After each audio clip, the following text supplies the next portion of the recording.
At na-try mo na ba yung ganitong palaman na gawang bahay? Masarap ito at malinamnam. Ito ay simple lang gawin. Itlog, carrots, saka cabbage. Pagwalaluin mo lang at ito ay masarap na palaman na sa tinapay. Lagyan mo na rin siya ng mayonnaise. Haluin mo, lagyan mo siya ng matamis na gatas.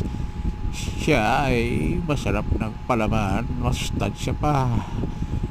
Ayan ay nakikita mo naman. Ang carrots ay sariwag-sariwa. Masarap ito. At lalagyan ng itlog na dinurog. Sabay mo na rin yung gatas na matamis. Pag ulaluin lang, ayun, palaman na, di ba?